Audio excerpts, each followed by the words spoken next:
I'm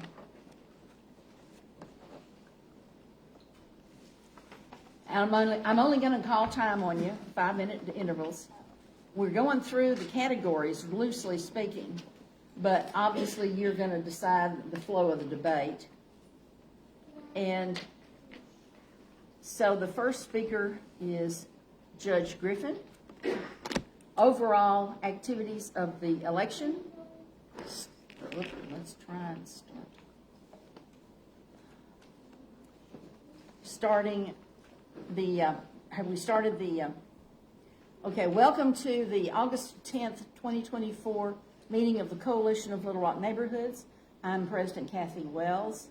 We are having a debate on the proposed 1-cent sales tax for the city of Little Rock that will be on our November 5th ballot. We are fortunate to have with us today Judge Wendell Griffin speaking in opposition and Director Virgil Miller speaking for it. We've had the coin selection. Judge Griffin will speak first, and then Virgil Miller will speak in the finale last.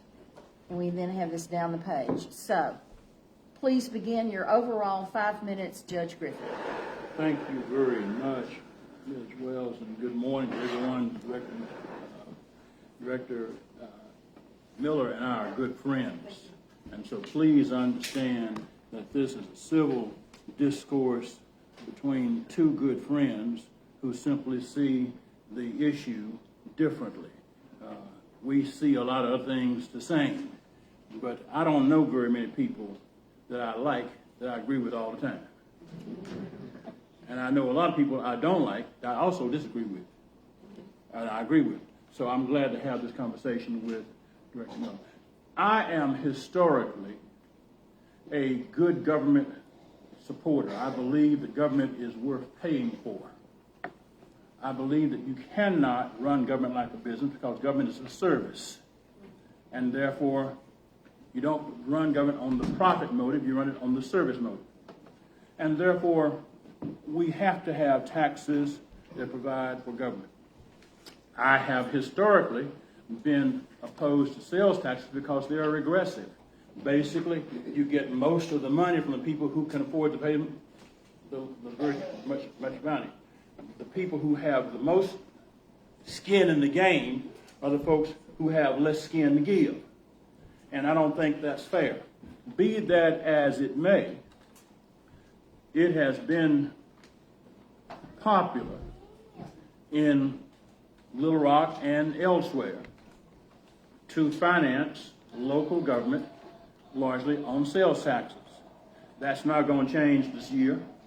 I'm not going to change it no matter how much I want to. I'm specifically talking about the current proposal whereby the city of Little Rock proposed to raise the sales tax by a penny to produce $2/3 of $1 billion, $650 million. That's 2/3 of $1 billion, okay? Now, because I'm from the country, I have to think in those kind of ways. 2/3 of $1 billion is some serious change over 10 years. So the question in my mind is, because I'm in the country, what am I buying for my 2/3 of $1 billion? And when you look at the proposal, about 17% of that 2/3 of $1 billion is going to policing. I'm going to talk about that in a minute because, quite frankly, there's an old saw. If you keep doing what you've always done, expecting different results, that's not progress, that's insanity. As long as I've been alive, I've been 71 years old. I'll be 72 years old in September, God willing. People have told us that if you spend more money on policing, you're going to make society safer, we're going to be better looking and healthy. Okay? They hadn't caused the beauty industry to lower the amount of products they sell. It hadn't caused the diet industry to lower the amount of weight loss material they sell. It hadn't caused to be safer or healthier. We've simply spent more money on policing. I'm going to also talk about the fact that part of this money we spend on policing is for mental health services. Quite frankly, we have a mental health problem in the society, but the people who are least qualified to deal with it are the folks who've been doing the worst job, the police. Lastly, on that point, I plead guilty to being a person who was trained to study facts. I'm licensed in 2 professions, preaching and law, and both of them, you got to have some facts. It's a capital error to theorize absent data. Insensibly, your minds twist theories to fit facts rather than twist facts to fit theories. There are no facts. I 10 times double dog dare anybody come up with any data that show that putting money in policing for mental health makes any community more healthy. I will wait for the proof of that data. Because quite frankly, if you're going to spend $100 million, you ought to be able to come up with at least 2 studies that says that this works. I don't buy cheese if I don't know that it's going to work. I don't know why we're going to buy police. So that's the reason why I'm doing that. Do we need to have mental health services? Yes. Time. Thank you. Director Miller, in support. All right, thank you. First off, let me welcome all of you here. Let me thank Kathy Wells and we have a directors, Kathy Webb, and the Coalition of Little Rock Neighborhoods for hosting this forum. I want to thank all of you for being here. As you know, I support the 1 cent sales tax. 3/8 of that will be for operations. 5/8 of that will be for capital. The 5/8 will sunset after 10 years. What we have is a situation where we have not had a sales tax increase since 2011. Inflation is real, folks. Look at it in your own household. We know that we have to have more funds to operate. We know that things go up. We've been asked to do a lot with what we have. And quite frankly, we don't have enough to do all the things that we get. I've been on the city board now going on 3 years. I get phone calls all the time from our residents who want basic services. And so what we're going to talk about as it relates to the sales tax, we're going to talk about our public safety. We're going to talk about our public infrastructure. We're going to talk about parks. We're going to talk about the port and its economic development. But we're also going to talk about affordable housing. We're also going to talk about homelessness. We're going to talk about IT. We're going to talk about capital improvements. Those are the things that we're going to talk about. I've been knowing Judge Griffin for 40 years. How did I meet him? I was his loan officer when he bought his first home. He was a first-time home buyer. They were looking for affordable housing. We were able to make that loan, and he has chosen to make his residence here in Little Rock. And we're glad of it for his service that he's rendered as a public servant and the fact that he has called Little Rock home. 4 weeks ago, I was with Judge Griffin as we were together lobbying for a national organization to come to Little Rock to have their convention. We were working with the Little Rock Convention and Business Bureau to woo this organization to come to Little Rock. We were showing them the best of Little Rock. We were showing them our downtown. We were taking them to our restaurants. That's economic development. We know that is an extremely important thing that we have to have. We want to talk about those things. We know that we can have our city, what we've done a lot of things with what we have. We've created a lot of jobs. We're looking at what we have grown, how we've united each other, and how we have embraced each other. We know for a fact that we can do things a lot better. And we have sought the input of our citizens, our residents. We just didn't pull these things up out of the air. These things just didn't happen. These sales tax line items just didn't come out of the air. We had public meetings. We talked to the public about what we want to have, what you want to have, what you want your city to be. We want our city to be the best that it can be. I look at this as a big region. Little Rock is the heart of Central Arkansas, and when we talk about the heart of Central Arkansas, we're talking about our surrounding counties, our metropolitan statistical area, those things that what we can do. What is good in Central Arkansas is good for Little Rock. We always want to talk about Northwest Arkansas. All right, Northwest Arkansas this, Northwest Arkansas that. That is 2 counties, that's several communities, that's a dozen communities. They work together. I am saying that we can work together. Our regional chamber of commerce can work together. What we have had, and we have statistics to show, growth in those areas means growth for us. When people have those growth in their communities, where are they going to come to party? Where are they going to come for entertainment? Where are they going to come for dining? They're coming to Little Rock, you guys. We can be that star. And that's what we want to be. With these funds, we're going to attack that. And we're going to talk about public safety, port, public infrastructure, economic development. I'm ready to have that discussion. I am bullish on this sales tax. I think we can do a lot. I look forward to the discussion.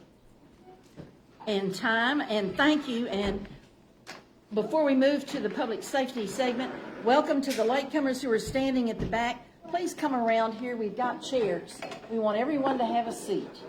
So go take this pause moment to get yourself a chair and have a seat and be welcome.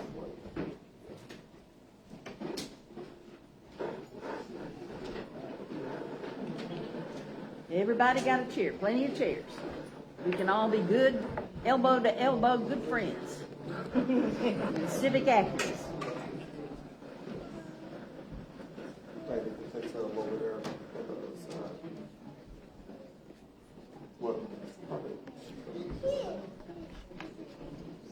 Everybody got a chair. We'll snug in close. This is a good problem to have. I need to get out of the way for flow.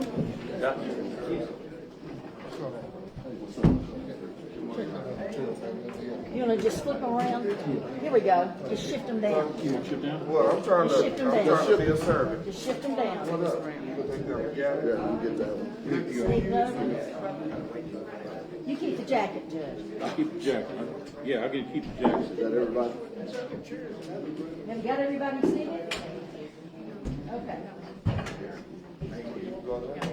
All right. Welcome all, once again. We're moving to the public safety category, where we will have 5-minute speakers, Director Miller and Judge Griffin. And in the flow, we're using, again, Director Miller speaks now. All right, well, thank you. We talked about public safety. Let's talk about what that is as it relates to this tax. We're talking about $15 million over a 10-year period for community resource officers and different personnel. Standing in the back is Officer Tollett. He is a community resource officer. What do community resource officers do? They engage with the public. They are on bicycles. They go to community meetings. They go to our neighborhood resource centers. These are the officers that we want our people to see. We want them to interact with the community. We need more of those. We don't want the public to be scared of the police. We have situations where automatically when people see the police, there is skepticism, there is fear. We're trying to address that. With this passage of the sales tax, we have 3 community resource officers now. If we pass this, we will have a total of 15. We will have 5 each in each one of our 3 divisions. We think this is a good thing. We think community-oriented policing is a good thing. We want our folks to engage with people like Officer Tollett. He knows how to engage with the public and they're specially trained to do that. Also, with this money, we're going to have mental health professionals, not police officers, mental health professionals that will be part of the police. We have 3 of those right now. 2, we'll have 3 more. We want to have at least 4 more. These are the individuals that will be engaging with our public. When we have community resource officers with our mental health team, we don't want to call police on someone that may be having a mental health episode, walking up and down the street, talking to themselves. We want to have our trained social workers doing that. We know we have that. We know that mental health is an issue, and we want to deal with that. We want to have a more community-oriented approach to that. These funds will also be used to upgrade our technology in our real-time crime center. We will be dealing with that. We want our police officers to have a single-use fleet police cars, where our police cars aren't used with one shift, get out, somebody else gets in it, they use it again, somebody else gets in it, they use it again. We burn up our fleets that way. These funds are going to be primarily used to help our community-oriented policing. That's what we want to have. We want to have community resource officers. We want to have mental health professionals, social workers. Those are the people that we want to have going out and engaging with people that are unsheltered, engaging with people that may have some type of mental health crisis. What is wrong with that? We think that is a good thing. We want you to support that. We are bullish about that. We believe that, again, the community-oriented policing is the way to go with that. We want to have our fleets changed. We want to have more technology. Technology is a good thing. Please be a part of Eyes on the Rock. Register your cameras with the police department. They're not going to be looking at, we don't want to look at you when you're in your backyard, maybe doing whatever you're doing in your backyard. You got to give us permission to look at your cameras. But if there are some incidents that's happened in your neighborhood and your cameras are registered, we will call you, ask you for permission to look at that camera from this time to that time.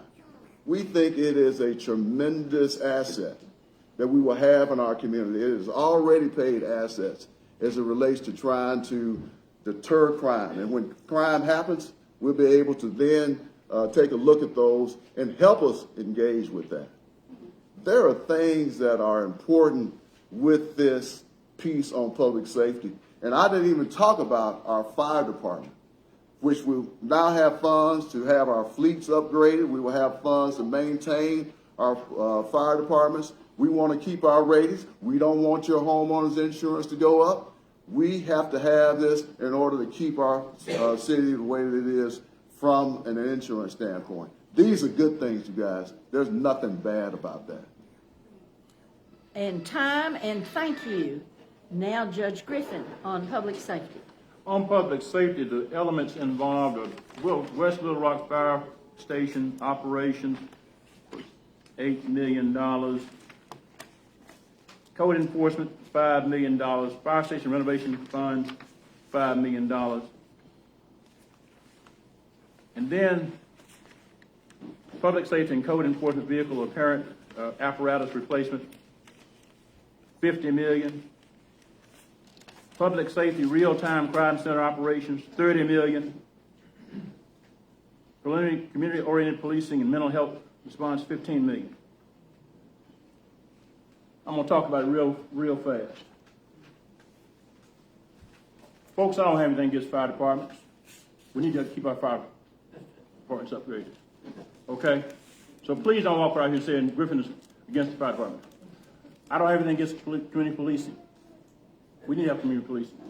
I've been waiting for people to talk about community policing for years because, quite frankly, when community policing came out, the biggest opponents of community policing were police agencies who were basically saying, hey, that's not real cops. So I don't believe it just because, now I tell people, I wear a t-shirt, but my t-shirt never has read Boo Boo the Fool. When you just now come to community policing, 15 years after the first data shared, community policing is what needs to be done. You are late to the game. You are late to the game.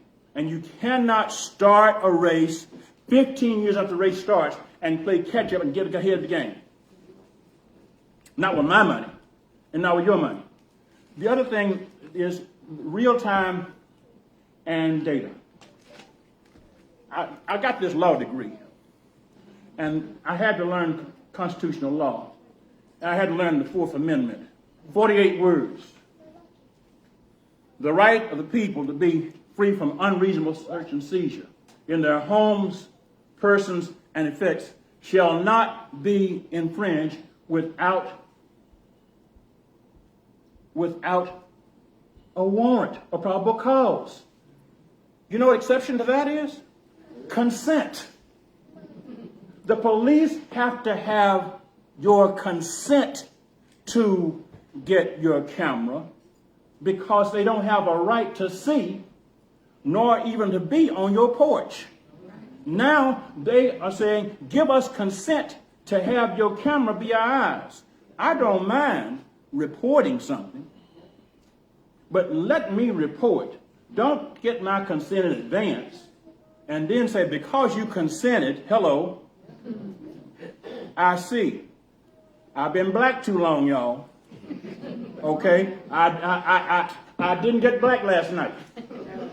And so I remember when folks, the police would say, this is what's going to happen, not because it actually happened, but because the police said it happened. And then,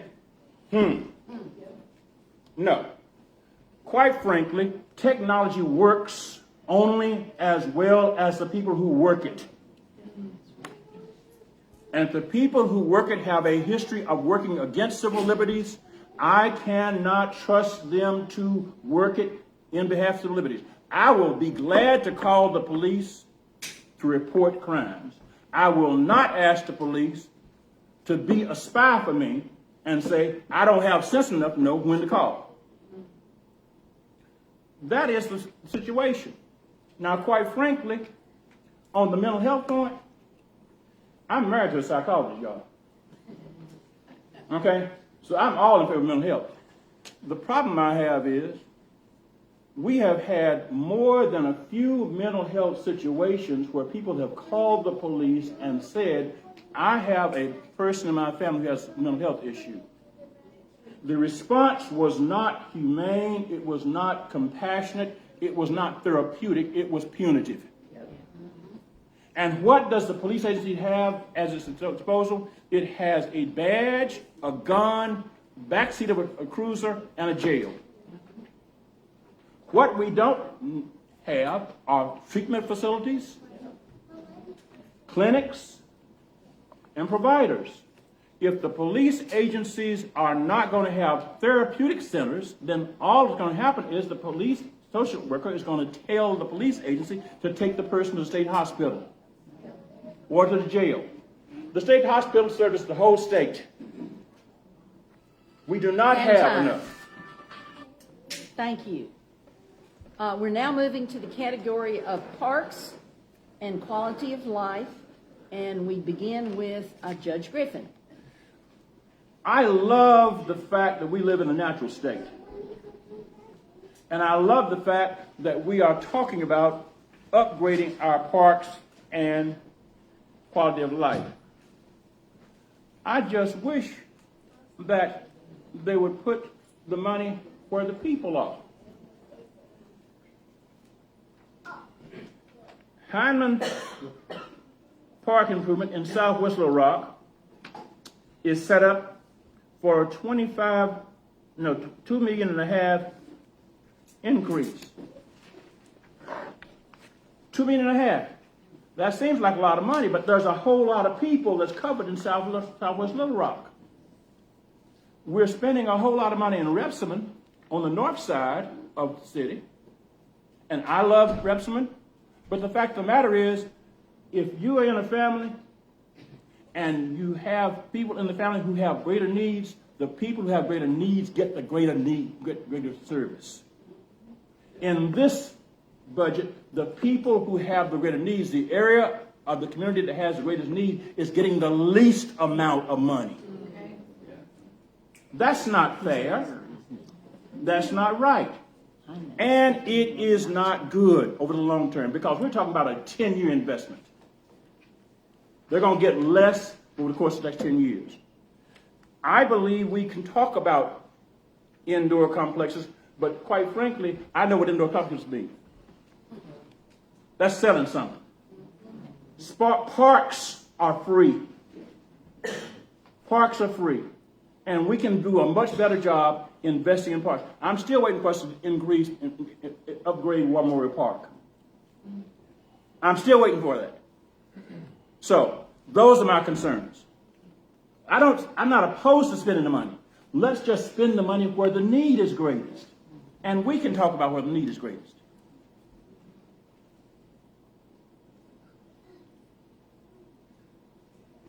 I yield back the balance of my time. That's what I'm supposed to say.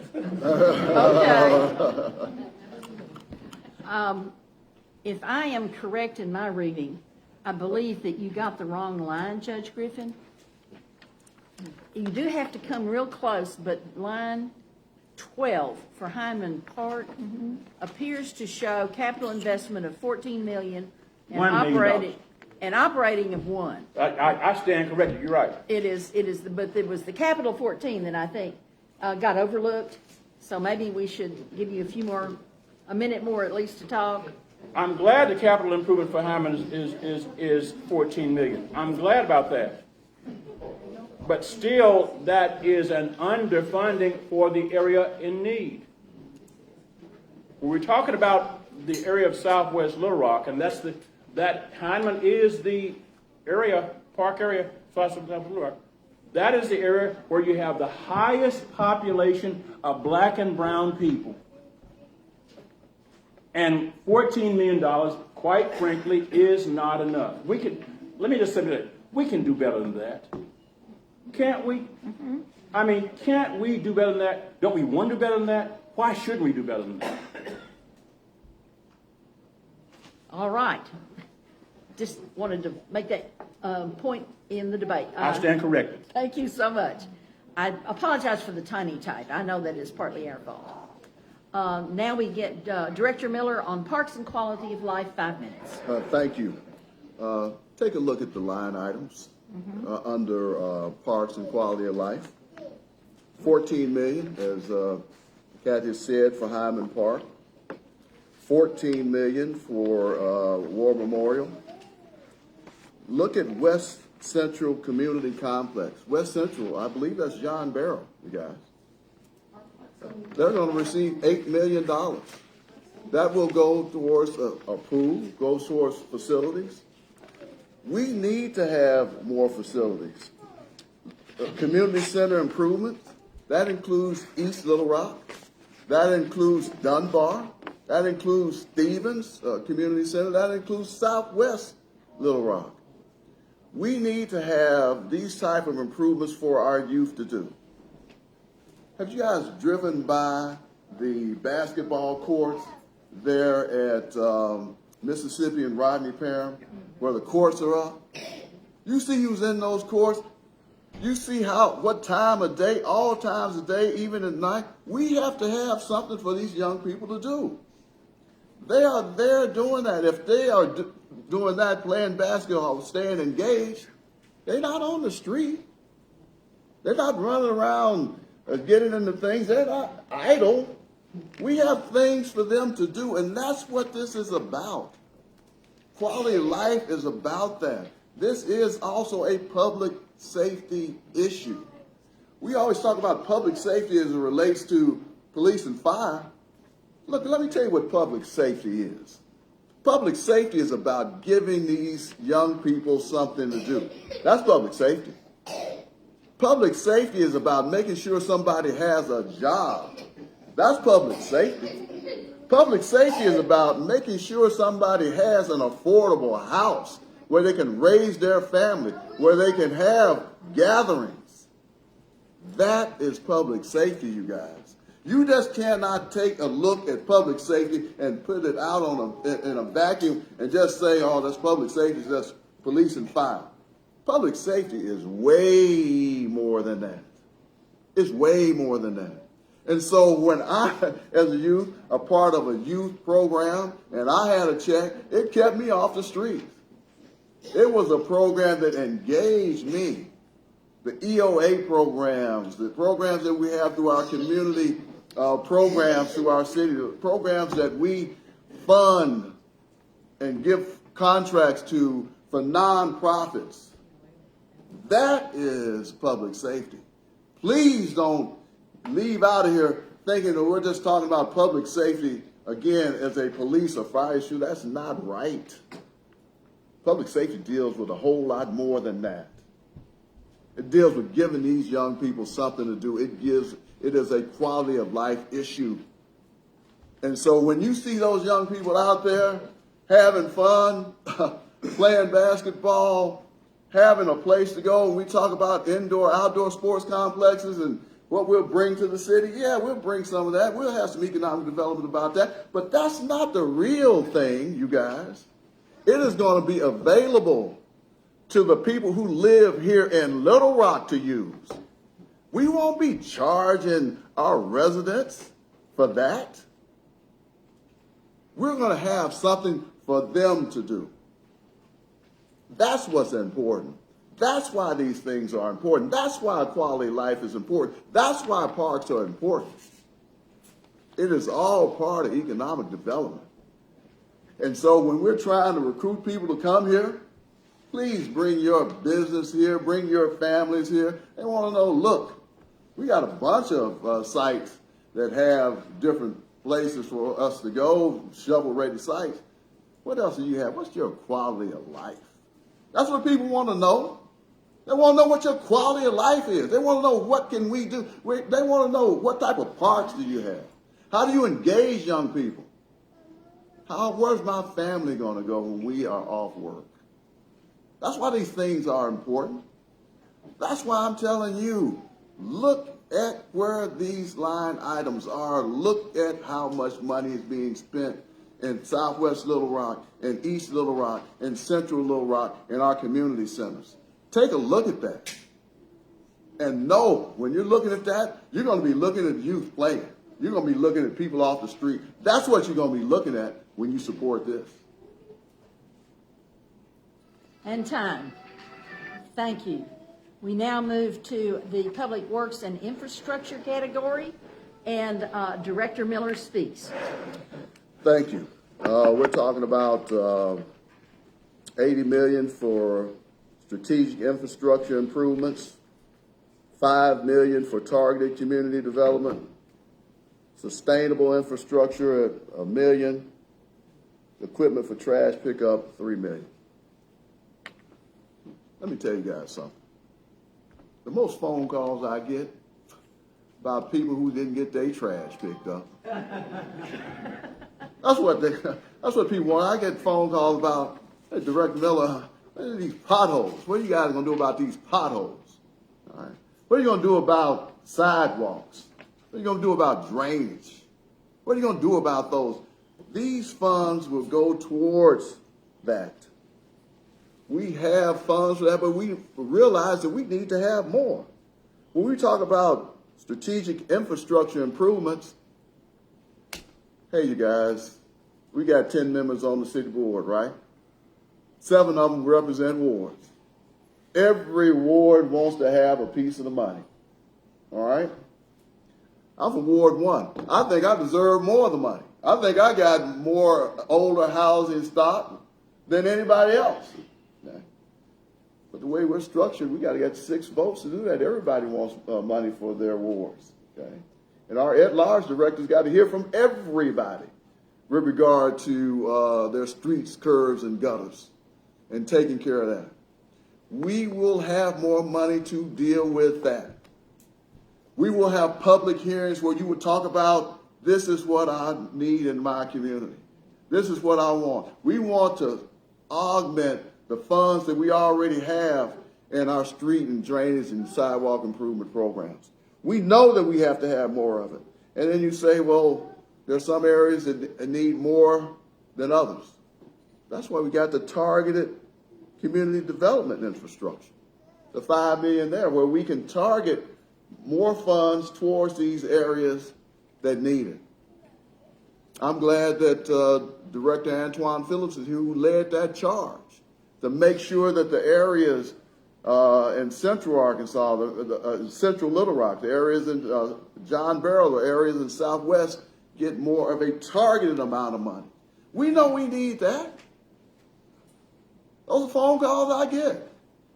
When we talk about trash pickup, we want to make sure your trash gets picked up.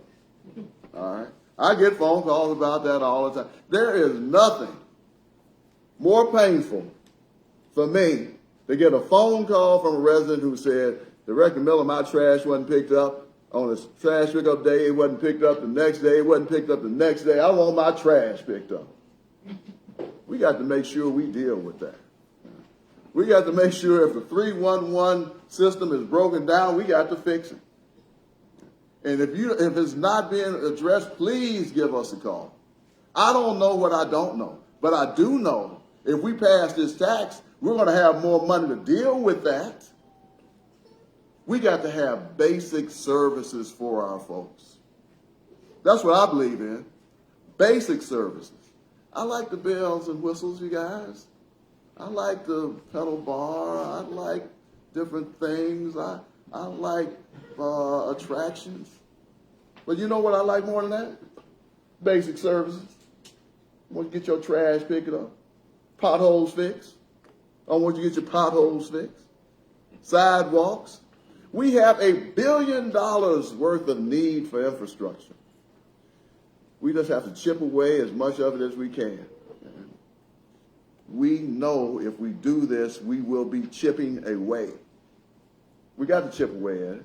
Are we going to ever catch up with that? We're going to try. Are we going to be able to address all the needs? Where you say, Director Miller, on my street, this sidewalk hadn't been fixed? Please let us know. We're going to try to get to as much of this as possible. But if we don't have the funds, we can't chip away at anything. I'm asking you to support this. I'm asking you to vote for this. You want to see these things improve? I want to see these things improve. Our whole city wants to see them improve. Vote and support this tax. Let's make sure that you ain't calling Director Phillips about your trash pickup. He gets some of the same phone calls that I do. We want to address that, you guys. That's what we want to do. Vote for this. Help us address that. Give us the money that we need. And time, and thank you.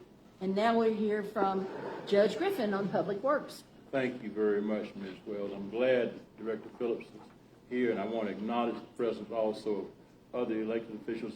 Sheriff Higgins is here. I see Justice Green is here. I see other elected officials. I can't call all your names. Everybody's important.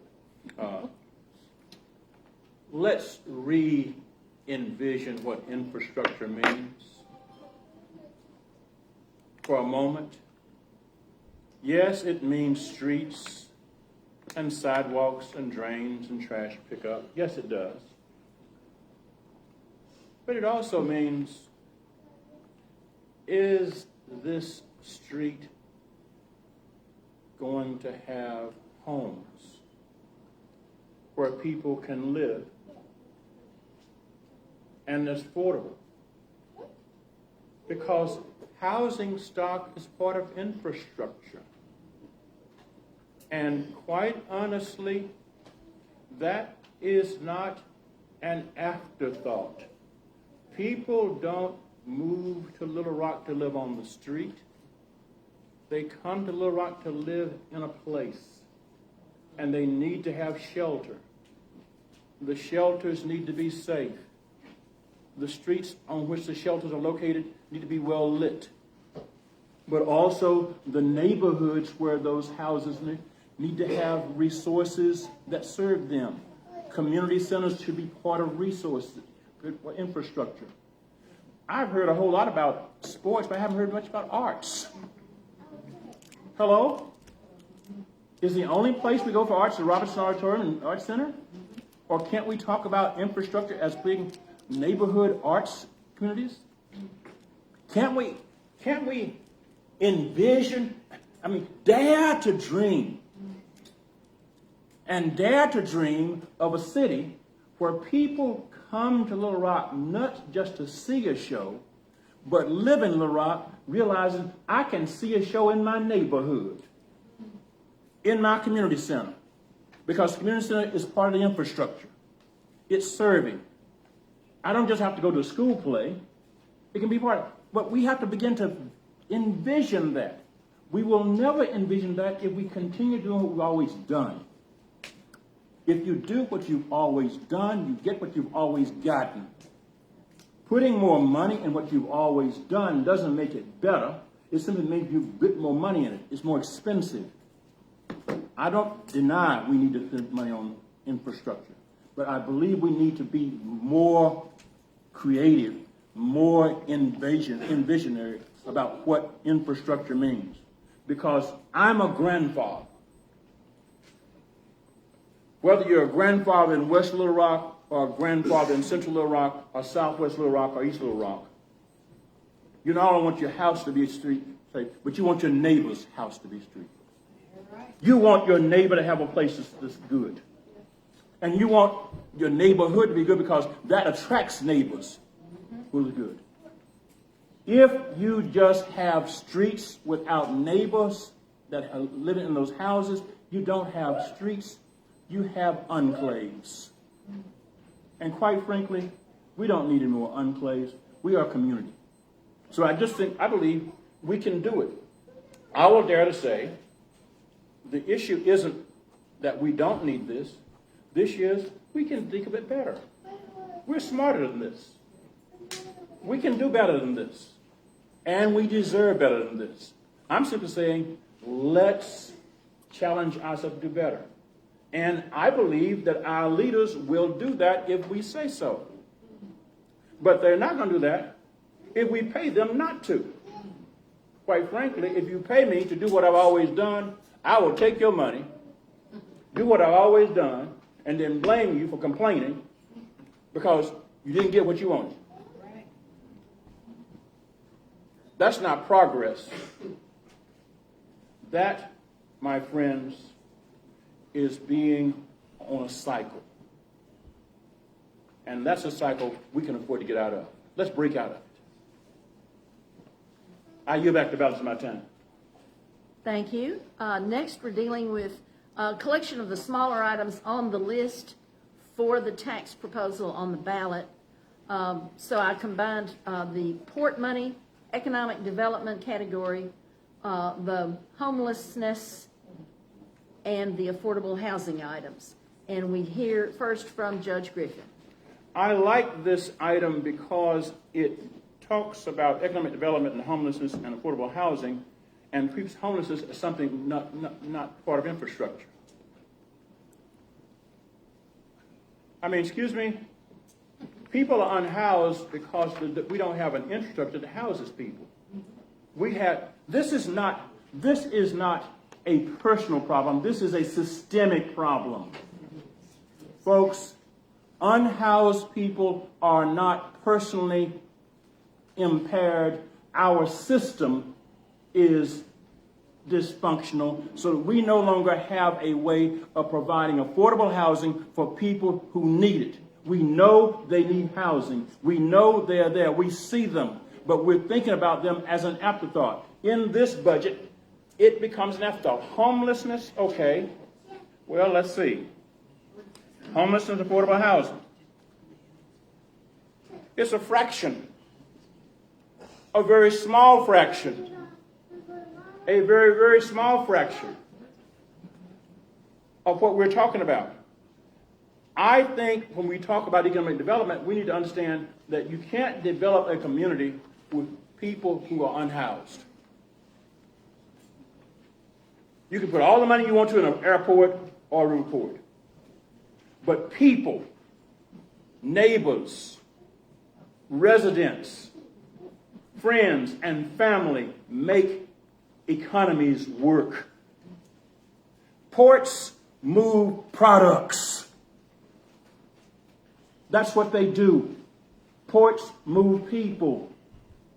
But quality of life is about what people live, how they live, where they live, how much they have to live with. We can't talk about economic development without talking about food deserts. Hello? How in the world can we talk about a $650 billion budget and not mention food deserts? How can we talk about infrastructure and affordable housing, not talking about food desert? If you don't have a food place, then you're not going to be able to live there if you don't have money to buy a car and drive to where the markets are. So we have to begin to think a lot differently. And we can. Goodness gracious, with $650 billion, I would hope so. But I would think that we need to say, listen, go back and do this again. You can do it. And let's just be clear. This is the third time. This is the third time that our leaders have come to us with a proposal for a sales tax. I don't know about you, but I remember being in school and my teacher, my parents says, you didn't do this right. Go do this do this problem over. That was not criticism. That was saying, I want you to do better. You can do better. We can do better. Quite frankly, we need to address these matters in a better way. And we can, but we will never do that if we pay for what is not as good as we deserve. I yield back the balance of my time. Thank you. Let's hear now from Director Miller. So thank you. Let's talk about homelessness. Okay. We have $20 million in that category. Being unsheltered is not a crime. It's not a crime. And we need to realize that. So the city is certainly making efforts to do that. Let's talk about the micro home village that we're going to develop there on West Roosevelt. Let's talk about that. We're going to have that. That's going to house up to 200 plus individuals. Some will have 3 bedrooms. We'll have families there. They will be able to transition there. We are dealing with that. Do we have enough? No, but we got to start somewhere. Let's take a look at what just happened earlier this week with a private partnership dealing with Immerse Arkansas and the shelter that they have that will house, have the first facility dedicated for youth 18 to 24 who are aging out of foster care. That was done with a little assistance certainly from the city because the mayor had designated the Asher Avenue area as a revitalization zone. Our bank was able to, as a member of the Federal Home Loan Bank, bring over $200,000 there to help complete that facility as a grant. We have to encourage all these organizations, all these agencies that work with this unhoused population, this unsheltered population, to help them. We don't have all the answers as a city, but we have organizations that are working there 24/7. We need to be their partners, and we're looking for partnership opportunities all the time. Our house is someplace that we partner with. It is a national model for the working homeless. People come from all over the world, all over this country, to see, wow, how have you guys made this happen? Our house is a great example of that. Affordable housing, we're dealing with that. We got $10 million for that. We get assistance from HUD, Community Development Block Grant Funds, HUD funds, home funds, but those are under constant attack from the federal government. That is shrinking. That's why we as a city are going to put some of this money in our operating budget, and we're going to deal with these this problem ourselves and look for community development corporations, CDCs, and other organizations that work with housing. Help them. Let's stand up their budgets. Let's partnership with them. We will have a better relationship with Metropolitan Housing Authority. as they have new leadership over there, we can do something about this, and we are. We talked about food deserts. Say it's not in this. It's not in this. We're addressing that. We set aside $1 million for that. I've traveled with Director Kathy Webb to go to Memphis to look at a mobile grocery store. There are innovative ways that we can deal with that. Okay? We're working with our Kroger. I use the Kroger at Roosevelt and Springer. We only have a couple of grocery stores to service that whole area of town. And if we lose that grocery store, you have to go all the way down to Roosevelt to Asher to go across University before we have another one. Yes, we have food deserts. Yes, we're trying to do something about it. Okay. You will see us doing something about it. We've set money aside for it. Okay. Stay tuned, folks. We're going to be innovative with that. We are dealing with that. Economic development, we've done a lot with economic development. We will be announcing in this metropolitan statistical area 370,000 jobs, which is an increase of 12,000 plus, almost 4% over the same time last year in June. We're doing a lot with that. We know that if we create this super site, we will have a shovel-ready project that we can attract more businesses to. What would that mean? A site? 1,000 new jobs? $1 billion of investment? More of that? We got to think big, you guys, and we have that opportunity to do that when we make these investments in our infrastructure. Let's do that. Let's support this tax. And time. We now move to the conclusion where the broad pictures are once again on the table, and to hold to the pattern that the one who spoke first is not the one who speaks last. We will now hear from Judge Griffin. Thank you. Again, I'd like to thank the community, the Coalition of Little Rock Neighborhoods, Kathy Wells, and all of you for being present, for hosting this. I'd like those of you who are viewing it via live stream and on social media. And I'd like to thank Director Miller for the engagement that he has made in this process, as well as the President, Director Phillips. Please understand that what I am taking a position on is not against funding government. It is about prioritizing how we fund government. It is about putting the priority on people and on the greatest need. People in need is how I came to understand what community is about. I grew up in a rural neighborhood where I knew all the folks in my neighborhood. The white folks I knew because they were the white folks, and the black folks I knew because I was kin to them. Okay? But one thing unified us. Everyone knew that if there was a need, the whole community responded to it. If there was a fire and somebody got burned out, the whole community responded. Somebody had a loss, the whole community responded. It was not episodic. It was not anecdotal. We realized that from a historical standpoint, we all did better when we all worked together so that no one suffered. My concern with this budget is we are spending the least amount of money on those who are suffering the most. Let me say it again. My objection to this budget is that we are spending the least amount of money on those who are suffering the most. The converse of that is also true.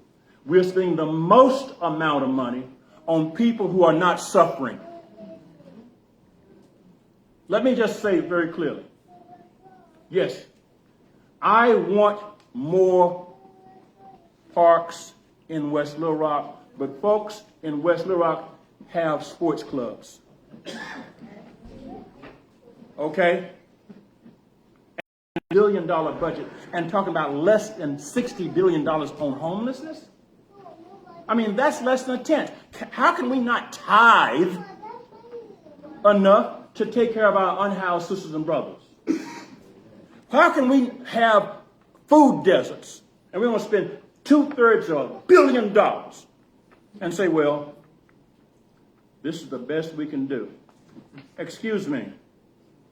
If we can afford to put billions of dollars in the ground for facilities, we can afford to feed people. We can afford to help people have housing. That is basic to community. If we do that, we have quality of life. If we do that, we will be safer. If we do that, we'll be more healthy. And if we do that, people will want to come to Little Rock because Little Rock is a place they'll say, I can live here. I can be a neighbor here. People will treat me right here. And I want my children's children's children to come here. That's what I think we should ask of ourselves as voters. As voters, don't we deserve to vote for better than this? The question is not whether we deserve it. The question is whether we will. If we vote for this, we won't. If we don't vote for it, we're saying we deserve better than this, and we trust you to give us better than this. I ask you to do that. I yield back the balance of my time. Thank you. Now, for the final 5 minutes of the debate, Director Miller. Yes, well, let me first say thank you to Ms. Wells and the Coalition of Little Rock Neighborhoods for having this forum. I want to thank all of you for attending this forum, and for those who are looking at this live stream, I want to thank you. That means you are engaged. That means you are engaged. I'm asking your support for this 3/8 for operating and this 5/8 for capital improvements. All right. These line items just didn't pop up. These items came about as a result of active engagement with the public. That's how these items came up. We had public hearings in all our wards. These are what the people told us they wanted. Okay? We are dealing with that. That's how these items came up. This doesn't happen by itself. I don't want anybody to think that the board of directors and mayor just came up with this. No, we had community engagement with this. We heard what the people said when they talked about public safety and wanted more community-oriented policing and more mental health professionals. That's what we heard. That's what we're given. We heard when people talk about public infrastructure, about streets and curbs and gutters. That's what we heard. That's what you're getting. We heard about parks and what we need to have for the quality of life and the parks that we have all over this city, and take care of our parks. That's what we heard. That's what's in this proposal. It didn't just come up. These things are on this line by line item because that is what we heard from you, the public. We understand that when we have economic development, and our port is great, and economic development is great, and we are creating high-wage jobs for our public to have, that is part of public safety. That's what we heard. That's what's in this budget. We heard about homelessness. We heard about affordable housing. We heard that. That's what's in this budget. We want you to know that we have heard you. Your board has heard you. We had nobody on the board vote against putting this before the voters on November 5th. Nobody. We represent the people. I represent Ward 1. I go to all these neighborhood community meetings. I learn nothing when I'm talking. I learn everything when I'm listening. I hear you. We hear you as a board. That's why these items are in this proposal. That's what you're going to be voting on. We talked about food deserts. We're dealing with that. We know that public safety is way more than police and fire. Public safety is having food to eat. Public safety is about having a place to play. Public safety is about having a neighborhood where you can walk around and go to a park. That's what we're looking at. Public safety is about someone having a high wage paying job. Economic development will bring that for us. We create this site. We create and bring a business here. Look at what the ripple effect of that is. We want high wage jobs. We can get that. We can, and we are the heartbeat of Central Arkansas. We're the capital city, you guys. We need these funds in order to be all that we can be. We know we can do better. With your support, with your vote, we can be better. We have made the adjustments. We hear you. That's why these items are in this proposal. We didn't make them up. We gathered them from you, the public. That's why they're on here. Take a look at them. Study them again. Call us if you have questions. I'm available to talk about it. I'm bullish on it. Director Phillips is over here. He's bullish about it. All our directors that voted for this, 8 of us, we're bullish on it. It is the people's tax proposal. It's what you want. Support Time, it, please. and thank you. Thank you. And this concludes the forum. It has been live streamed. Immediately after we close the recording, it will be posted on our Facebook page at CLRN.AR. It's in the letterhead on the agenda that I think many of you have. Thank you all for participating. We are particularly grateful for Judge Griffin and Director Miller to give us such a vigorous debate and discussion this morning. We are now going to conclude this recording. Thank you.